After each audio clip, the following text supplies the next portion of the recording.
Somali authorities confirming an explosion that blew a hole in the side of a commercial plane shortly after takeoff. Killed at least one passenger. The victim's body found on the ground near Mogadishu. The pilot was amazingly able to safely land this aircraft. So far this morning, no confirmation of the cause of that blast or whether terrorism may be involved. I want to get the very latest from CNN's Robin Creel live from Nairobi. And Robin, when you look at the pictures of a hole blown in the side of this aircraft, it's almost amazing there was only one fatality. Was it because it hadn't gotten to cruising altitude? The cabin hadn't been entirely pressurized? Why was this plane able to land safely?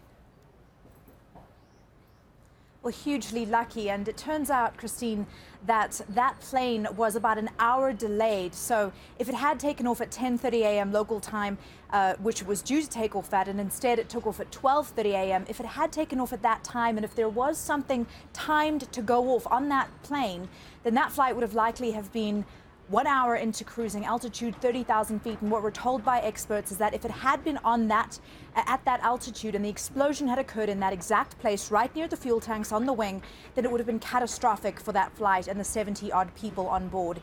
Here's what we know. It was an Airbus 321, Christine. It was heading from Mogadishu to Djibouti. A source close to the investigation tells us that they have tested that blast site, and that residue that they have collected has tested positive for explosives. We're not sure what explosive that was. 2 passengers injured and 1 passenger sucked out of the plane.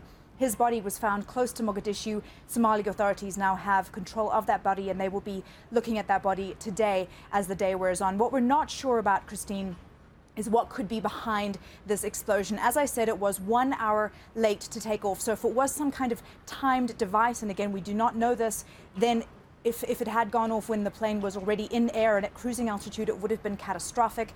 Al-Shabaab is an Al-Qaeda-linked group that has terror attacks almost daily in Mogadishu. As of yet, no one has come forward to claim responsibility if indeed this was some kind of terror attack.